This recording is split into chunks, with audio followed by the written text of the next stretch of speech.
Hello welcome back to our channel Sathya here. இன்றைக்கி நம்ம சேனலில் போன விலாகோட கண்டினியூஷன் வீடியோ தான். தஞ்சாவூர் போயிருந்தோம், கோயிலில் பார்த்துட்டு அங்கேருந்து மத்தியானம் போல் லன்ச் சாப்பிட்டுட்டு ரிட்டன் தான் வந்து கிளம்பியிருந்தோம்.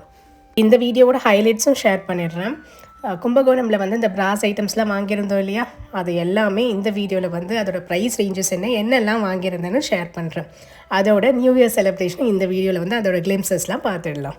அண்ட் மோஸ்ட் இம்பார்ட்டன்ட்லி இன்னொரு சின்ன இன்சிடெண்ட் வந்து ஷேர் பண்ணலான்னு நினச்சிருந்தேன். நியூ மாம்ஸ்க்கு வந்து ஹெல்ப்ஃபுல்லாக இருக்கும்னு. நம்ம சேனலோட ஒன் ஆஃப் த சப்ஸ்கிரைபர் இதுக்கு முன்னாடி கூட எனக்கு பிங்க் பண்ணிடலாம் பேசியிருக்கிறாங்க. இந்த மாதிரி மறுபடியும் வந்து என்னோடய கரியரை வந்து ரெஸ்யூம் பண்ணணும், ஏதாச்சும் சஜஷன்ஸ் சொல்லுங்கள், நீங்கள் ஏற்கனவே இந்த டொமைனில் ஒர்க் பண்ணுறீங்களே அப்படின்னு. அவங்கக்கிட்ட பேசினதுக்கப்புறம் எனக்கு தோணுச்சு, என்ன ஒரு சுச்சுவேஷன் இருந்தாலுமே வந்து ஒரு கரியரை நம்ம விட்டு கொடுக்கணும். ஒரு ப்ரெக்னென்சிக்காக, பேபிக்காக நம்ம கரியரை வந்து நம்ம விட்டு கொடுக்கணும்னா 1க்கு 100 தடவை கண்டிப்பாக யோசிக்கணும் அப்படின்னு. ப்ரெக்னென்சி ஜேர்னி வந்து எல்லாருக்குமே ஒரே மாதிரி இருக்காது. பியாண்ட் தட் டெலிவரிக்கு அப்புறமே வந்து குழந்தைய பார்த்துக்கிறதுக்கான ஒரு ஆப்பர்ச்சுனிட்டி நிறைய பேருக்கு வந்து அது கிடைக்கிறது இல்லை. அந்த ஆப்பர்ச்சுனிட்டி இருக்கும்போது வந்து it's well and good. At least அந்த கரியரை வந்து கேப் எடுக்காமல் அதை கொண்டு போகிறதுக்கு வந்து ரொம்பவே ஹெல்ப்ஃபுல்லாக இருக்கும். இன்கேஸ் வந்து அந்த ஆப்பர்ச்சுனிட்டி இல்லாதப்போ வேறு ஆப்ஷன் இல்லை இல்லையா, they will have to take a career gap. இதில் ஜட்ஜ் பண்ணுறதுக்கு எதுவுமே கிடையாது. It's an individual choice. ஒரு கரியர் கேப்பில் இருக்கும்போது வந்து அந்த மாம் வந்து எவ்வளோ ப்ரெஷரைஸ்டாக இருப்பாங்க, எவ்வளோ ஸ்ட்ரெஸ்டாக இருப்பாங்கன்னு வந்து அவங்கக்கிட்ட கம்யூனிகேட் பண்ணும்போது வந்து எனக்கு அது புரிஞ்சுது. அவங்க மட்டுமே இல்லை, என்னோடய ஃப்ரெண்ட்ஸ் கூட இருக்காங்க. அவங்களும் வந்து யோசிக்கும் போது ஓகே நான் வந்து மறுபடியும் ஜாயின் பண்ணுமா, இல்லை வந்து ஒரு சின்ன கேப் எடுத்துக்கலாமா அப்படிலாம் யோசிக்கும் போது அவங்களோட தாட் ப்ராசஸ் வந்து எவ்வளோ ஸ்ட்ரெஸ்ஃபுல்லாக இருக்கோ அதுதான் வந்து எனக்கு புரிஞ்சிருந்தது. கண்டிப்பாக எனக்கு ஒர்க் பண்ணணும், எனக்கு ஒர்க் பண்ணுற ஆசை இருக்குது, நான் என்னோடய ஜாபை வந்து கண்டினியூ பண்ணணும். ஏன்னா வந்து நமக்கு அந்த எஜுகேஷன் வந்து ஈஸியாக கிடச்சிருக்காது, அந்த டிகிரி வந்து ஈஸியாக கிடச்சிருக்காது. இதெல்லாம் கோத்ரூ பண்ணி இவ்வளோ தூரம் வந்து ஒரு ப்ரெக்னென்சி முடிஞ்சதுக்கப்புறம் நான் ஒரு கரியர் கேப் எடுக்கிறேன்னா அது ரொம்ப ரொம்ப எனக்கு பெயின்ஃபுல்லாக இருக்குது. நான் வந்து கண்டிப்பாக வந்து என்னோடய ஒர்க் கண்டினியூ பண்ணணும் அப்படின்ற ஒரு தாட் ப்ராசஸ் இருக்கிறவங்களுக்கு மட்டும்தான் வந்து நான் இது சொல்லிக்கணும்னு நினைக்கிறேன். நீங்கள் என்ன டெசிஷன் எடுக்கிறீங்களோ உங்கள் ரிகார்டிங் டு யுவர் கரியர், நீங்கள் வந்து அதில் ரொம்ப ஸ்டபனாக இருக்கணும். அதில் எந்த ஒரு கில்ட் கான்ஷியஸும் நீங்கள் வச்சுக்கக்கூடாது. என்னோடய எக்ஸ்பீரியன்ஸில் நான் அதை ஷேர் பண்ணுறேன். ஸோ மெட்டர்னிட்டி லீவ் முடிஞ்சதுக்கப்புறம் நான் ஜாயின் பேக் பண்ணும்போது என்னை சுற்றி எனக்கு நிறைய ஜட்ஜ்மெண்ட்ஸ் இருந்தது. தேவையா, ஒர்க் பண்ணணுமா, இருக்கிறத வச்சு அட்ஜஸ்ட் பண்ணலாம் இல்லையா, அப்படி என்ன குழந்தைய விட்டு வேலை செய்யணும், இந்த மாதிரி கமெண்ட்ஸ்லாம் இருக்கும். அதை எல்லாத்தையும் தாண்டி இல்லை எனக்கு இது கண்டிப்பாக வேணும், நான் ஒர்க் பண்ணணும், எனக்கு இது ரொம்ப முக்கியம், நாம் தான் வந்து ஸ்டபனாக இருக்கணும். நானும் என் ஹஸ்பண்ட் டிஸ்கஸ் பண்ணும்போது என் ஹஸ்பண்ட் கூட எனக்கு சொல்லிட்டு இருப்பார், யாராச்சும் ஒன்று அந்த மாதிரி ஹர்ட் பண்ணுறாங்கன்னா நீ டைரெக்டாக ஃபேஸ்லேயே சொல்லிவிடு, எனக்கு மாதம் இவ்வளோ செலவாகுது, அது வந்து நீங்கள் எனக்கு அக்கௌண்ட்டில் அனுப்பிச்சிடுங்க, நான் ஜாலியாக வீட்டில் இருக்கேன், வேலைக்கு போகாமல் பாப்பாவை பார்த்துட்டு. எல்லாருமே வந்து மாத சம்பளத்துக்காக மட்டும் வேலை செய்கிறதில்ல. என்ன தான் வந்து கம்ஃபர்டபுளாக இருந்தாலுமே வந்து அதை தாண்டி அவங்களுக்குன்னு ஒரு ஐடென்டிட்டி இருக்குது. அந்த ஐடென்டிட்டிக்காக வந்து அவங்க அவ்வளோ ஹார்ட் ஒர்க் பண்ணுறாங்க. அந்த ஃபேஸ் வந்து கோத்ரூ பண்ணுறது ரொம்ப ரொம்ப கஷ்டமாக இருக்கும். குழந்தை அந்த பக்கம் அழுதுகிட்டு இருக்கும், நாம் இங்கே மீட்டிங் அட்டன் பண்ணும்போது அப்படியே நம்மளை க்ரஷ் பண்ண மாதிரி இருக்கும். இது குழந்தைக்கு மட்டுமே கிடையாது, ஈவன் அ டாட்லர் ஃபேஸ். இப்போ கூட நான் ஒர்க் பண்ணும்போது என் குழந்தை வந்து வெளியில் டோர் நாக் பண்ணும்போது எனக்கு அப்படியே அவ்வளோ கஷ்டமாக இருக்கும். அந்த டோர் ஓப்பன் பண்ணும்போது என் குழந்தை புக் வச்சுட்டு நின்றுட்டு இருப்பாள். அதை பார்க்கும்போது வந்து எனக்கு ரொம்பவே கஷ்டமாக இருக்கும். இப்படிலாம் நான் ஒர்க் பண்ணணுமான்னு எனக்கு நானே நிறைய தடவை குவெஸ்சன் பண்ணியிருக்கேன்.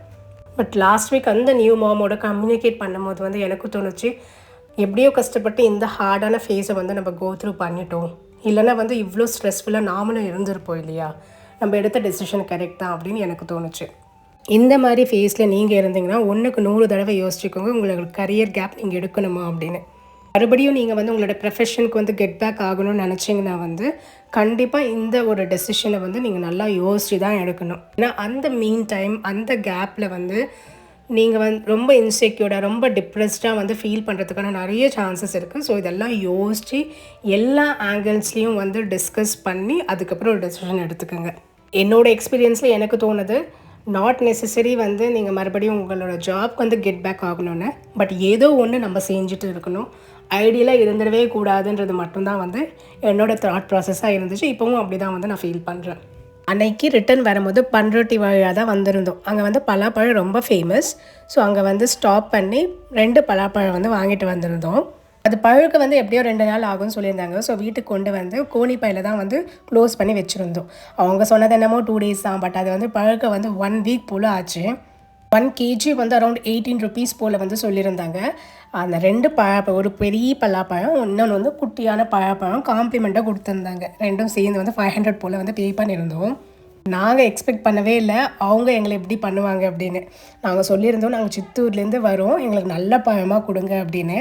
கட் பண்ணதுக்கப்புறம் வந்து நாங்கள் ரொம்பவே ரெக்ரெட் பண்ணியிருந்தோம்.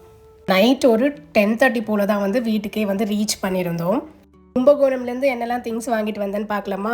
ஸோ இந்த மாதிரி பவுல்ஸ் வந்து இந்த ஷைனில் ரொம்ப நாளாக நான் வாங்கணும்னு பார்த்துட்டு இருந்தேன். ஸோ அங்கே பிராஸ்லேயே வந்து இது அவைலபிள் இருந்தது. இது வந்து பீஸ் ரேட் தான் சொல்லியிருந்தாங்க. ஒரு பீஸ் வந்து 150 ருபீஸ் போல் வந்து வந்தது. இங்கே வந்து பித்தளை அரௌண்ட் 800 to 900 ஒரு கேஜின்னு சொல்லியிருந்தாங்க. இந்த பவுல், இது பவுல் இல்லை, ஒரு குண்டா இல்லையா? ஸோ இது வந்து பார்க்க அழகாக இருக்குன்னு தான் வாங்கியிருந்தேன். எங்கள் மம்மி பொங்க பாத்திரம் வந்து வாங்கிட்டு வர சொல்லியிருந்தாங்க. குண்டு சொம்பு தான் வாங்கிட்டு வர சொல்லியிருந்தாங்க. பட் நாங்கள் இந்த ஷேப் வாங்கிட்டு வந்துட்டோம். இதோட காஸ்ட் வந்து அரௌண்ட் 1300 to 400 நினைக்கிறேன், அது ரெண்டும் சேர்த்து. அதோட இந்த சின்ன சின்ன பூஜா சாமானும் வாங்கிட்டு வந்திருந்தோம். ப்ரைஸஸ்லாம் வந்து எங்கள் ஊரோட வந்து கம்மியாக தான் இருந்த மாதிரி நாங்கள் ஃபீல் பண்ணியிருந்தோம்.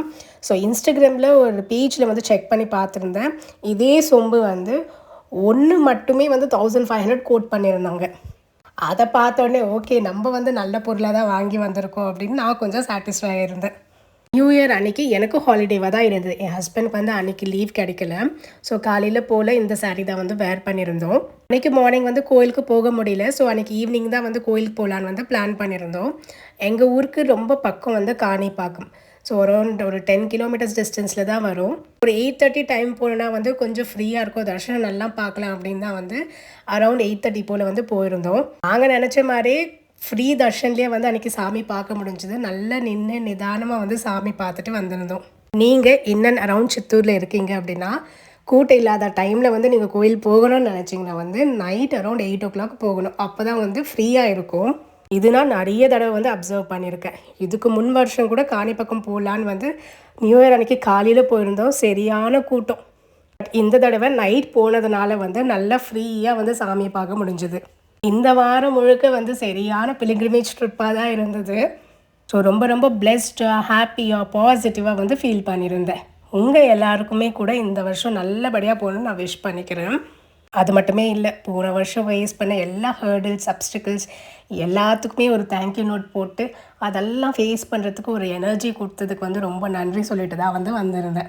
லைஃப் எப்பயுமே வந்து எல்லாருக்குமே ஸ்மூத்தாக போகாது, எல்லாருக்குமே வந்து ஹைஸ் அண்ட் லோஸ் இருக்கும். அந்த மாதிரி தான் 2025 எனக்கு மிகப்பெரிய ஹைஸ் அண்ட் லோஸாக இருந்தது. எக்ஸ்ட்ரீம் ஹை, எக்ஸ்ட்ரீம் லோஸ் தான் வந்து நாங்கள் ஃபேஸ் பண்ணியிருந்தோம். லோவாக இருக்கும்போது வந்து ஐயோ இப்படி ஆயிடுச்சுன்னு ஃபீல் பண்ணாமல் இது எல்லாம் ஃபேஸ் பண்ணுறதுக்கு ஒரு ஸ்ட்ரென்த் வந்து நம்மளுக்கு கொடுத்துருக்குறாங்களே, அப்படி தான் வந்து அதை நான் பாசிட்டிவாக எடுத்துப்பேன். என்ன ஹைஸ் அண்ட் லோஸாக இருந்தாலுமே நம்ம கொடுக்க வேண்டிய எஃபர்ட்டை வந்து 100% கன்சிஸ்டண்ட்டாக கொடுக்கும்போது அந்த ஹார்ட் ஒர்க்கான ஒரு ரிவார்டு வந்து இப்போ இல்லைனாலும் எப்பயோ ஒரு வாட்டி அது நம்மளுக்கு நம்ம லைஃப்பில் கிடைக்கும். அதை தான் நான் பிலீவ் பண்ணுறது. இந்த குட்டி பலாப்பழம் வந்து நல்லா ஸ்மெல் வந்தது. இது பழுத்துடுச்சு அப்படின்னு சொல்லி கட் பண்ணியிருந்தோம். உண்மையிலேயே இந்த பலாப்பழம் வந்து ரொம்ப ஸ்வீட் அண்டாக ரொம்ப நல்லா இருந்தது சாப்பிட. பாப்பாவும் வந்து ரொம்ப நல்லா இருக்குன்னு மறுபடியும் சாப்பிட்டு இருந்தான். இந்த குட்டி பலாப்பழம் வந்து காம்ப்ளிமெண்ட்டாக தான் கொடுத்துருந்தாங்க. பட் 2 hours சர்ப்ரைஸ், இந்த பலாப்பழம் தான் வந்து சாப்பிட நல்லா இருந்தது. அந்த பெரிய பலாப்பழம் எப்போ பழுக்கும்னு வெயிட் பண்ணிகிட்டே இருந்தேன். ஒரு 1 week கழித்து வந்து கட் பண்ணும்போது வந்து அதோட டேஸ்ட் நல்லா இல்லை, பழமே வந்து நல்லா இல்லாமல் தான் இருந்தது. அவ்வளோ தூரத்துலேருந்து வாங்கிட்டு வந்திருந்தோம், என்ன இப்படி ஆயிடுச்சேன்னு வந்து ரொம்பவே வந்து டிசப்பாயிண்ட் ஆகிருந்தோம். இந்த ட்ரிப்லாம் போயிட்டு வந்ததுக்கப்புறம் ஒரு 1 week போல் வந்து health on and off issues வந்து இருந்துகிட்டே இருந்தது. Back and forth, cold, cough, fever இதே தான் இருந்தது. வெதரும் வந்து ரொம்ப பேடாக தான் இருந்தது. அந்த December last week and January first week வந்து ரொம்பவே கோல்டாக இருந்தது. வீட்டில் எல்லாருக்குமே வந்து சளி பிடிச்சிச்சு. பட் இதெல்லாம் எக்ஸ்பெக்டட் தான். நம்ம எங்கேயாச்சும் ட்ரிப் போகும்போது வந்து வந்ததுக்கப்புறம் அட்லீஸ்ட் ஒரு 2 days ஆகும் நம்மளுக்கு எல்லாம் செட் ஆகிறதுக்கு. இந்த ரீசெண்ட் வீக்ஸில் வந்து எனக்கு எப்போ பாரு இந்த சிக்கன் பக்கோடா சாப்பிட்ணுன்னு தோணிட்டே இருக்குது. 2 days ஒன்ஸ் வந்து சாப்பிட்ணுன்னு வந்து ஒரே கிரேவிங்காக இருந்தது. அந்த வீக்கில் வந்து அரௌண்ட் 3 times போல் வீட்டில் கொண்டு வந்து செஞ்சுருந்தாங்க. என் ஹஸ்பண்ட் தான் வந்து எனக்கு இன்றைக்கி செஞ்சு கொடுக்குறேன்னு சொல்லியிருந்தார். எப்பயுமே இந்த மாதிரிலாம் தோணாது, எப்போயாச்சும் தான் வந்து ஏதாவது ஒரு டிஷ் வந்து ரொம்ப கிரேவிங்காக இருக்கும். அந்த வீக் முழுக்க அப்படியே இருக்கும். அது வந்து நல்ல ஒரு 3-4 தடவை சாப்பிட்ற வரைக்கும் வந்து அந்த கிரேவிங் வந்து அடங்கவே அடங்காது. இந்த தடவை அப்படி தான் இந்த சிக்கன் பக்கோடா மேலே எனக்கு ஒரு கிரேவிங்காக இருந்தது. அதுலேயும் இந்த பக்கோடாவில் ஒரு 4 கருவேப்பிலை, ஒரு 4 முந்திரி போட்டு அதை ஃப்ரை பண்ணி எடுக்கும்போது வந்து எனக்கு ரொம்ப பிடிக்கும் அதோட டேஸ்ட். சிக்கன் பக்கோடா நல்லா சாஃப்டாக வரணும்னா அந்த மேரினேஷன் வந்து அட்லீஸ்ட் ஒரு 2 hours போல் பண்ணி வச்சுருக்கணும். அப்போ தான் வந்து சாஃப்டாக இருக்கும். ஃப்ரை பண்ணி எடுத்ததுக்கப்புறம் வந்து ஹார்டாக இருக்காது. இது ரீசெண்ட் டைம்ஸில் ரிப்பீட்டடாக செஞ்சு நாங்கள் கற்றுக்கிட்ட ஒரு சின்ன டிப் தான்.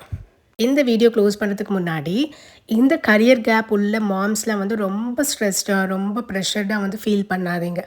முன்னாடி விட இப்போ நிறைய கம்பெனிஸ் வந்து women coming back to the work அப்படின்னு சொல்லி நிறைய ஆப்பர்ச்சுனிட்டிஸ் வந்து ஓப்பன் பண்ணுறாங்க. Specially for the women who is getting back to the work after maternity. நமக்கு வந்து நிறைய ஆப்பர்ச்சுனிட்டிஸ் இருக்குது. நீங்கள் கன்சிஸ்டண்ட்டாக எஃபர்ட் போட்டு நல்ல ஸ்கில் செட்டை வந்து ப்ரஷ் அப் பண்ணி நீங்கள் ரெடியாக கான்ஃபிடென்ட்டாக உங்களை வந்து ப்ரெசென்ட் பண்ணிக்கோங்க. That is more than enough to crack an interview. Already working மாம்ஸாக இருக்கீங்க அப்படின்னா இதெல்லாம் நீங்கள் எப்படி கோ த்ரூ பண்ணீங்க, எப்படி ஹேண்டில் பண்ணீங்கன்னு மறக்காமல் கமெண்ட் செக்ஷனில் மென்ஷன் பண்ணுங்கள். நியூ மாம்ஸ்க்கு வந்து ரொம்ப மோட்டிவேஷ்னலாக இருக்கும். ஆல்ரெடி கரியர் கேப்பில் இருக்கீங்கன்னா உங்களோட தாட் ப்ராசஸ் என்ன, நீங்கள் எப்படி அதை ஹேண்டில் பண்ணிட்டு இருக்கீங்க, அதுவும் வந்து ஷேர் பண்ணுங்கள். அதுவும் யூஸ்ஃபுல்லாக இருக்கும். நியூ இயர்லாம் முடிஞ்சு பொங்கலே வந்துடுச்சு. பொங்கலுக்கு வந்து சின்ன ஷாப்பிங்க்கு வந்து பச்சையப்பாஸ் தான் போயிருந்தோம். ரொம்பவே கூட்டமாக இருந்தது. பாப்பாவுக்கு பட்டுப்பாவாடை வாங்கலான்னு போயிருந்தேன். நான் போன தினமும் பட்டுப்பாவாடை வாங்க தான். பட் என்னால் அந்த கூட்டத்தில் வந்து எதுவுமே வாங்க முடியல. நான் ரிட்டர்ன் வந்துட்டேன். ஷாப்பிங் முடிச்சுட்டு நேராக வந்து பராசக்தி மூவி பார்க்கலாம் தான் வந்து அன்றைக்கி வந்து போயிருந்தோம். அதோட பாப்பாவையும் அன்றைக்கி வந்து வெளியில் கூட்டிகிட்டு போயிருந்தேன்.